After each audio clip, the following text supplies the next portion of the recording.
Welcome to America's Top Rebbetzins. May this show be for Fu Shalema, for Yeshayahu Yosef Ben Orit, and Malka Yehudis Bat Rivka. I'm so happy to have on today's show Rebbetzin Shaindy Eisenberg. Rebbetzin Shaindy is a former Benos Hava seminary teacher and the previous director of Hanani Israel branches. She is the daughter of Rebbetzin Slovie Jungreis-Wolff and the granddaughter of Rebbetzin Esther Jungreis.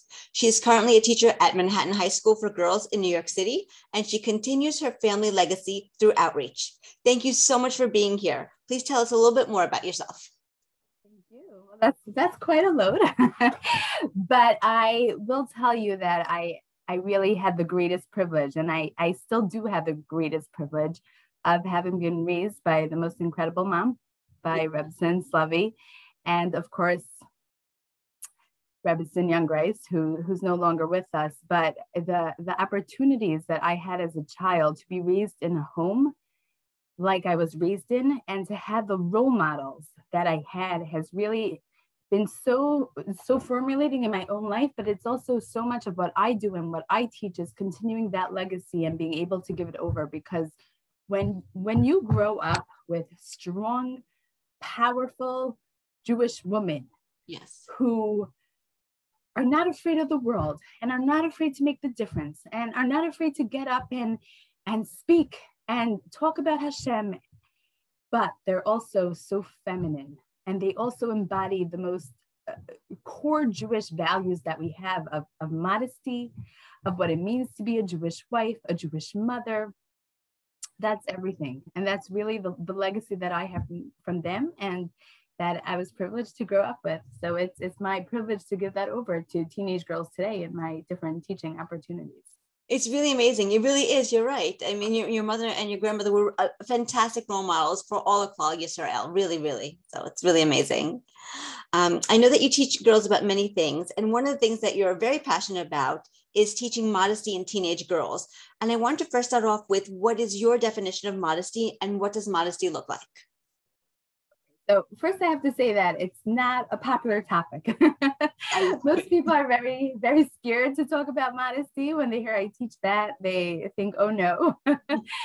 And it's scary. It's a scary topic, but I'll tell you why I'm passionate about it, because, you know, it's a great question, what you're asking. What does modesty mean exactly? And I've heard so many different answers from different people, really many different attempts to answer this, you know, and you hear everything from modesty is about a set of rules. It's about the length of your skirt, and it's about pants versus skirt, and it's about the sleeve length, and it's about tight clothing. It's about not being attracting versus being attractive. So you have a lot of that. And then you have a lot of the other people come and they say, no, modesty is so much more than that. Modesty is about dignity. It's about being Kate Middleton. It's about being royalty. It's about being, you know, Princess Kate. And I just think, no. Okay, all this is just wrong, because when you try to define it in such a singular way, then you limit it. So when I teach modesty to girls, I like to take a more holistic approach. Okay. And really, it's not an approach that I just made up. It's an approach when you really go back to all the sources in the Torah and you analyze the Torah's perspective on modesty, you'll find that there's a very holistic approach, meaning you'll be hard pressed to find in the Torah the one source that this is where modesty comes from. And I challenge girls, what are the sources for modesty? Where do we learn modesty from? And when you start bringing in the various sources, you realize that the sources all lead to different things. What do I mean by this? What am I saying? There's really a 5-pronged approach to modesty. Okay. And this is what I mean by a holistic way of looking at it. Modesty has 5 core sources that it stems from. And I'm going to go through them briefly, what these 5 core sources are.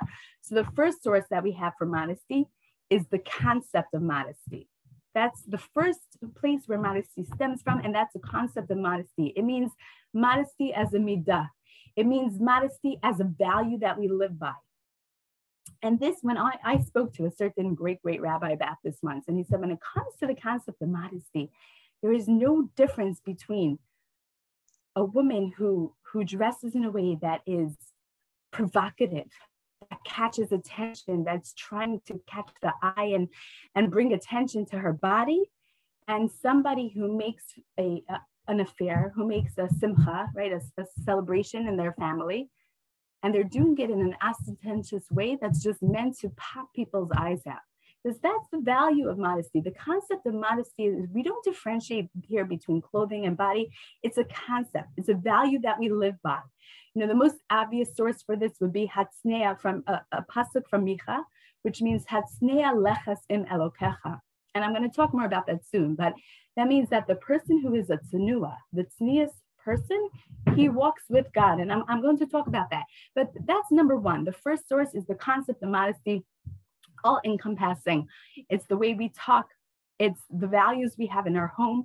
It's how we portray ourselves to the outside world, not just clothing or how we dress, but it's so much more. It's how we share our lives with other people. It's how we deal with social media. It's how we talk with our friends. It's when we're sitting at PTA and, you know, are we sharing with all the women around us and the fathers around us what the teacher said about our kids or what's going on in our private lives. So that's a concept of modesty. That's number one.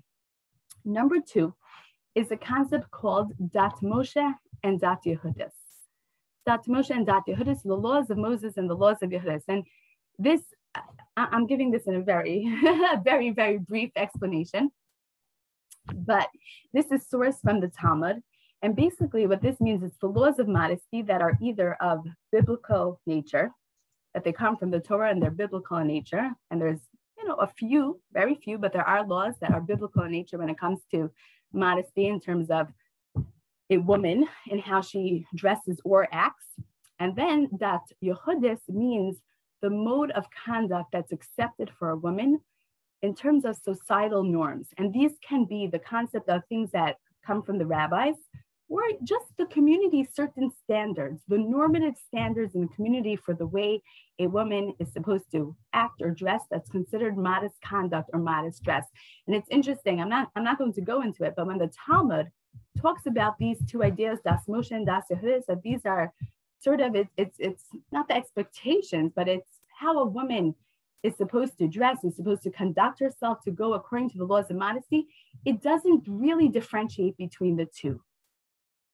So what we have from the Torah and what we have in terms of what's considered rabbinical in nature, so the same ramifications for a woman go together under the same guidelines, whether it's biblical in nature or rabbinical in nature. And this is another source that we find, Das Moshe and Das Yehudis. The third source that we find is actually laws that are much more specific to men. It's in terms of when and where men can say certain brachot, certain blessings, and the laws of Kriyat Shema in front of women who aren't dressed properly. And the Gemara talks about this when it comes to the man saying blessings, because he might come to be distracted if a woman isn't wearing clothing. He might come to be distracted, and so therefore he, you know, can't be learning certain texts, or he can't say things like the Shema or brachos in front of a woman who's not covered certain parts of her body. So over here, there's a discussion about certain parts of the body that a woman is expected to cover. Okay, so that's the third one. And then the fourth one is three biblical prohibitions. Okay. They're biblical in nature, three biblical prohibitions that we have in the Torah, and that is Lifnei Iver, Lo Sitei Mechshel, which means in front of a blind person not to place a stumbling block, which we really understand as meaning that we shouldn't cause other people to sin. That's the way the Talmud speaks about it. And then it speaks about B'chukoseim Lo Solechu, which means not to walk. There's a biblical prohibition not to walk in the ways of the Gentiles. And the last one is Lo Yilbash, which can have ramifications when it comes to dress, when it comes to, you know, modest conduct or clothing. And that means that a man is not supposed to, it basically means cross-gender dress, that a man is not supposed to wear the clothing of a woman, and a woman is not supposed to wear the clothing of a man. So here you have different places where you actually see there's different sources over here. And why is this important? Let me explain why this is important, okay? Because, you know, let's go back to this example of Hatsnea leches im Elokecha, which means that the value of tznius means that I am walking together with God. The Maharal explains this in such a beautiful way. He says, what does it mean that a tzenua, a modest person, is walking with God? He says, a modest person is walking with God alone, meaning he's living his life. She's living her life for God alone. She's not living her life based on what society will think. She's not living her life based on what the guys on the streets going to think. She's not living her life thinking, what's all my community members going to think about me? What is my wedding that I'm making? Is it enough? Am I enough? What are my posts like? Are people going to like me because of what I'm posting? Are people going to think that the dinner I made is good enough? Is people going to think that the vacation I took with my husband good enough? So the Maharal explains that what tzniut means as a value, as a concept, is that I have a sense of innerness, that I live my life for me and for my relationship with God. I'm not worried about what so many other people are thinking. And that creates a sense of security. It creates a sense of innerness and developing this inner world, which our girls today especially it's so foreign to them. They're not developed. They don't have an inner world, right? They really don't know what's going on inside of them, and they really don't know about their kochot hanefesh, which means all the different faculties of their neshama and of their personality and of the gifts that they were given, the God-given gifts that they can really go out and make a difference and change the world, but they're not aware. They have zero awareness. They have zero awareness because we're so busy with what other people are going to think of me. And the concept of modesty is the concept of developing that inner world, developing that innerness, developing that sense of peace. Okay. So we ask questions, and I ask questions to my students all the time. Can you do something just for yourself? And this is something that it's not just a question for teenage girls. You can turn to your friends who in their 20s or 30s or 40s. Are you cool with doing something just for yourself? If you couldn't publicize it, if you couldn't post it, if you couldn't share it with the world, is that good enough? Does that give it value? If you can't have other people recognize it, does that give it value? And that's exactly the antithesis of what tznius is. Tznius is about having value that comes from within yourself. That's what the Maharal explains as the concept of tznius. And going back to this, approach where we have a holistic approach to tznius coming from different places. This is why I love the approach of understanding the sources, that there's the concept and there's also the laws, and there's also the source in the Talmud, and there's also the biblical prohibitions. Because if you're just going to say, and this is, I've seen Rebbetzins stand up and they say, look at, like I said before, look at Kate Middleton, look at the royalty, look at, go look at her, and that's how you should be. Not every girl is a Kate Middleton. Not every girl is going to look like her or have her pastor or just her natural class. And does that make that girl immodest?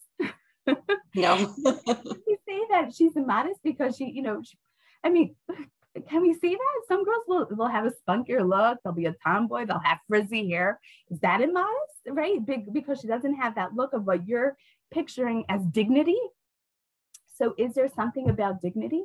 There is. There are certain laws that the Torah dictates that a woman should try her best to follow certain halachot. And when it comes to halacha, we are careful. And this, the Torah says, creates the dignity of a woman when we wear a skirt, when we cover our neckline, when we don't, there are even certain laws when it comes to socializing with men for women that are considered under the halachot of tzniut. So there are certain laws that the Torah is going to give us that retain a dignity.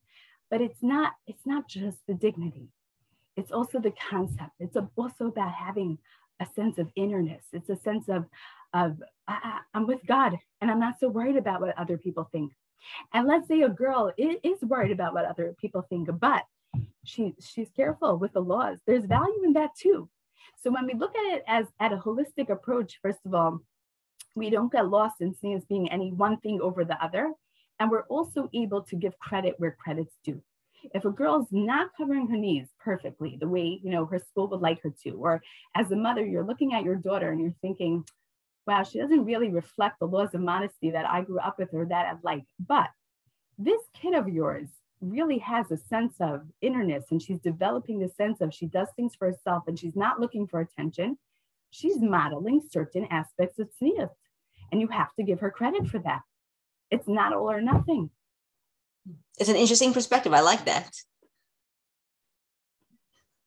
It's a very, I mean, wow. Okay, there's a lot to take in, and it's so rich, and it's so deep, and it's so powerful, and it's so true, because especially teenagers are, they're struggling to find out who they are. They're still developing. They're still really, really trying to gain their inner sense of self. So I want to see if maybe I kind of have two questions here. What can we do to help our teenage daughters gain an inner sense of self? Great question. First of all, we need to help them realize that they're enough. Okay. Just the fact that God created them, that they're in this world, every single person has unique abilities, has unique talents, and we have to help our teenagers develop them. We can't let them get sucked into this culture where they just sit around all day doing nothing, waiting for that ping on their phone, waiting for the like, waiting for the admiration. It sucks the life and the creativity out of a person. So if you see that your child is struggling with this, come up with some idea. Invite your child to volunteer with you for something. Plan a Hanukkah party for your family and tell your child that she's so talented. She's going to be in charge of planning the game for all the cousins. Maybe she could do all the cookies. Maybe give her an opportunity if she's a little bit older. It's been such a hard week. You make Shabbos, right? I'm giving you some recipes. I'm giving you free reign of the kitchen, and it might not be so smooth, and things might fall apart, and she might go through dozens of eggs because she got the recipe wrong or whatever it is. But you're giving your child a chance to develop herself, to find her talents, and to sort of just develop this inner world. And that's what the goal is. The goal is to develop this inner world and this confidence. At the same time, amongst these challenges are the challenges that, and I'm sure you've realized that the media has given such a strong sense to, what would you say about this? So for sure, the media, everywhere you look, the billboards, the magazines, the ads, it's all, the more scantily clad you are, the more desirable you are, the more wanted you are. And it's a really, really, really strong message, especially to young girls. They don't know any better. They don't know any different. And it's very difficult for them because they see that, and that's their role model. And they think that's what they have to aspire to. Absolutely. And this is what our girls want. This is what we all want. We all want to be wanted. Yes. As women, as the feminine nature is that we want to be desired and we want to be wanted. And this is healthy and this is normal. And this is the way God created us as women. He created us with the desire to be wanted, to be appreciated, to be valued. And so the girls want this. And so first of all, as mothers, as fathers, as teachers, we have to give them the feeling that they're wanted. Okay, that's first of all, because otherwise they're going to be looking to be wanted in other places. So as parents, as educators, we have to make our kids feel wanted. That means when they want to talk to us, we have to be ready to listen. That means when they're interested in going out with us, we go out with them and we give them our attention. So that's first of all. But second of all, this idea that, media is creating this picture where you look at the billboards, you look at the advertisements that pop up, you look at the stories, you look at the Netflix series, and it's all about the more you're desirable, like you said, the more scantily clad you are, the more provocative you are, the more you have worth, which our logic tells us is so far from the truth. What type of worth is that? At the end of the day, that's the feeling it evokes, and not just in teenagers. It evokes this feeling in many adults as well. Yes. So I would say if you're in a position to guide a person, a younger person, maybe a teenager, whether you're a parent or you're an educator or you're a friend or an aunt, I would say to here and there, and not too much because it could just get too much, but here and there, if you have an ongoing relationship with someone, challenge the thinking. You're together with your daughter, you're together with a student, and you see an ad or, some conversation about a Netflix series comes up. And the girl involved is someone who does things that are provocative and who, is very immodest in nature, but she, the whole story is about her and her life and how everyone's going after her. So challenge your team's thinking. When they're oohing and ahhing over a picture, ask your team, do you think she's really happy? Do you think this girl is really happy? This girl who is dressing for other people, like what other people tell her to dress, who is living her every moment based on how many people are going to give me the accolades, how many people are going to affirm my body, my weight, my size, my figure, the tilt of my head. Do you think that this young woman is happy? Right. And start the conversation. Start the conversation with your teen and see what happens. You know, ask your teen, what happens if she gains some weight? Right. Yes. What happens? What happens if she decides one day that she wants to be respected for her mind? What's going to happen? What's going to happen if she wants a guy to take her seriously? Yeah. How do you think they'll relate to her? And so if we just here and there ask these questions, we can already get our young girls to start thinking.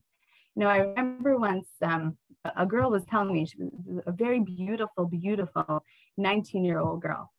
And she walked into a designer store and she was ordering a gown there. And the designer looked at her and he said, wow, you're so beautiful. I would love for you to model for us. And she said to him, oh, thank you. And then she said, but, you know, it's against my religion. We don't, you know, it's not really who we are. We don't model this. This isn't the business that we go into. And he looked at her and he said, smart. Because in our industry, we use you for 2 or 3 years and then we spit you out. You're 18 years old now, 19 years old. By the time you would be 20 or 21, you would be done. We would be done with you. And this is what he told her, you know, and I'll tell girls this and I'll say, you think it's such a glamorous life being just lauded and valued for your body, for your figure? No, you have such a short shelf life. And there's so much within you that you can develop that can be lasting. You know, people who give over to the world, their minds and their talents, that doesn't have a 3-year shelf life. That can be developed and developed and developed and channeled. And there's always more and more and more creativity to build up over there. It's so interesting. You know, I really love the way that you talk about building a girl's sense of self and those questions that you were asking when you were talking about the Netflix series. Those are very thought-provoking questions. Like those are really smart questions just to get the wheels turning, to get the girls thinking a little bit. Who are they saying that for?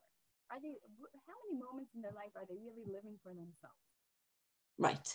But I would say also that they're still girls and they're still teenage girls. Yes. And they still have to feel beautiful. Oh, for sure. So it can't all be about the mind and the talents that you have. Girls have to feel beautiful. So whether that means you buy them beautiful clothing or you tell them that they're beautiful, it doesn't have to be obsessive. It doesn't have to be all the time, but they should still hear the words of affirmation.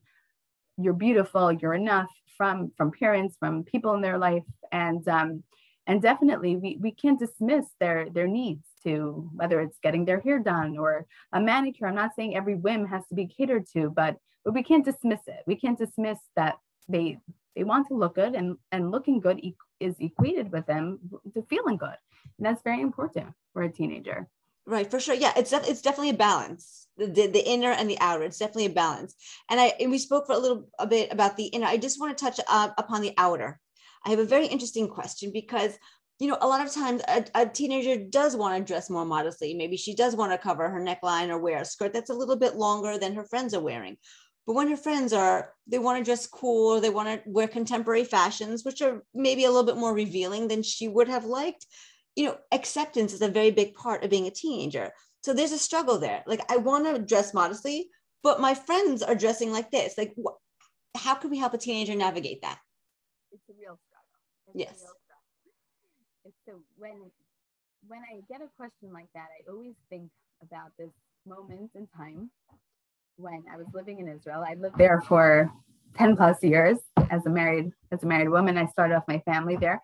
And when I lived there, I used to arrange a lot of my grandmother, Rebbetzin Jungreis. I arranged her speeches and her events. And I was teaching for a couple of years. I was teaching a group of young women in Tel Aviv. They were women who were living in Tel Aviv who had come, many from Britain and from South Africa, a few from America. It was a group of internationals who were living in Tel Aviv. And they were wonderful, wonderful women, young women, young professionals. And many of them were in the business of looking to get married. You know, some of them, you know, over the years that I lived there, many of them got married. They married Tel Aviv boys, but they were they moved to Tel Aviv, they moved to Israel so that they could meet a nice Jewish boy and start a life there. And they were these beautiful young ladies, and they dressed so immodestly. I mean, they weren't coming from religious homes. They were coming from either traditional or irreligious homes, but we were studying together for a while, and they were growing in certain mitzvos, and they were growing in their observance to a certain extent. And they dressed, I mean, the Tel Aviv, those sun-kissed arms and long legs. And so I remember I was doing this event for my grandmother. She came in from the States, and she gave a lecture in Tel Aviv, one of the synagogues there. And I invited all these women to come. And my grandmother met them, and she loved them, and she gave them blessings, and she hugged them, and she spoke with them, and they're crying. And afterwards, when the event was over, I left with my grandmother, and we got into the taxi, and I said to her, she said, "Oh, they're wonderful." I said, "I know, I enjoy them so much." I said, "But I don't know what to do. The way they dress, they dress so immodestly." And my grandmother shook her head, and she said, "You do nothing. You do nothing, because in their mind, this is how they're catching a husband. Right. In their mind, they need this." Now, she didn't address the point whether it was right or wrong to catch a husband this way. That wasn't the point right now.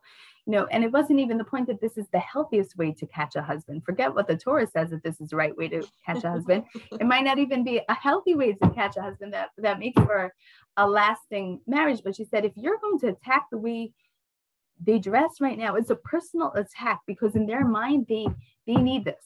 In their mind, this is what they're doing in order to secure a guy in their life.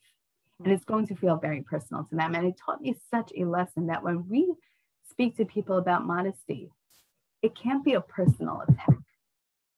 Right. And it's the same thing for our teens. In their mind, it's a currency. If they're dressing cool, it's a currency. Like I said before, teens need to feel wanted. They need to feel valued. Now, it's not healthy to feel wanted and valued from the way you dress.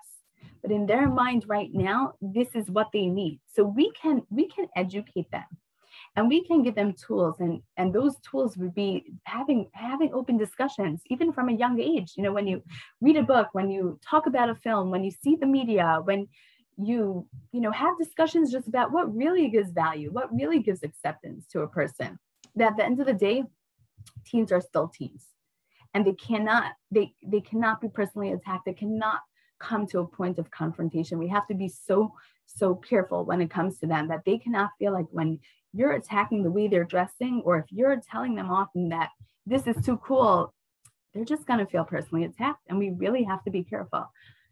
That's not to say that we can never give our teens guidelines. We're the parents. And just like we have boundaries in our home, you don't come home past a certain hour, or you don't leave a mess on the floor if that's your boundary in your home. Or some people have rules in their home that when you come into the door, you take off your shoes. So different homes have different rules and different boundaries. And if this is something that's important to you, you can make a boundary. In our family, we wear skirts that cover our knees. Or in our family, we don't wear coats that cost $1,000. If this is your boundary and this is your rule, and then it becomes your boundary and your rule. And if your teen comes down and she's wearing a skirt that's not covering her knees, or a very short skirt, and this is your rule in your house, and you cover your knees in your house, and this is part of your family, and you could just say to her, without getting into the niceties of it, the explanations, as we say, the hashkafa, the concept, the values, just oh, sweetie, that skirt doesn't cover your knees, and we cover our knees in our house, so just here, give it to me, change into that. If you're missing a black skirt, then we'll just go out and we'll pick up a new one that you must have grown. Very clinical, very straight. This is her boundary and this is her rule. I'm not going to, I'm not in denial. There are times where that can be a confrontation. There are times where it gets to the point where teenagers will push back against the boundaries. That happens, and that's another discussion. Then a person really has to evaluate how much pushback is necessary here. What's my teen going through? How much struggle is in her life? How much pushback do we have? How much confrontation do we have as a mother-daughter? But there is a level of a relationship between a parent and a child where there are just certain rules in this house, and this is what we keep. And modesty can be one of these rules. Oh, that's not something we do. Finished. Without a confrontation. But if it becomes confrontational, that's something else. Then a person has to evaluate how much am I willing to push back on this issue. And in most cases, it's not wise to do much pushback. They're teenagers. They're going to grow. They're going to go through some things, and we have to be careful because, like I said, it could be a personal attack. It could be a personal attack. Right. They're very sensitive. Teenagers are very, very sensitive. Wow. Okay. That was amazing. That's why the education is so important, and giving over the values, not even in such a personal way, but just pointing out to your team when you see a woman who you think embodies modesty. Wow, I love the way she dresses. I love the way she talks. I think that woman is so beautiful, and being a role model yourself. If people are talking about somebody or something and you say, I don't think this is a conversation that I need to be a part of. Right. And you can throw out a line. You can say that I don't feel the need to talk about other people, or I don't feel the need to share details about myself. Right. Yeah, no, being a role model is definitely an important aspect of it as well, for sure. Wow. Okay. It was so much to absorb. It's so beautiful. Everything you said was so beautiful and so poignant. I'm trying to absorb it all. And I'm actually going to use it because I have a teenage daughter. So this all applies directly to me. So thank you so much. I really appreciate you being here and for taking the time to join us on America's Top Rebbetzins. We hope this class was indeed a refuah shalema for Malka Yehudis Bat Rivka and Yeshayahu Yosef Ben Orit. And if anyone in the audience has any questions or comments about the podcast, or if anyone would like to sponsor a future podcast, please email us at atrebbetzins@gmail.com. That's atrebbetzins@gmail.com. Thank you so much.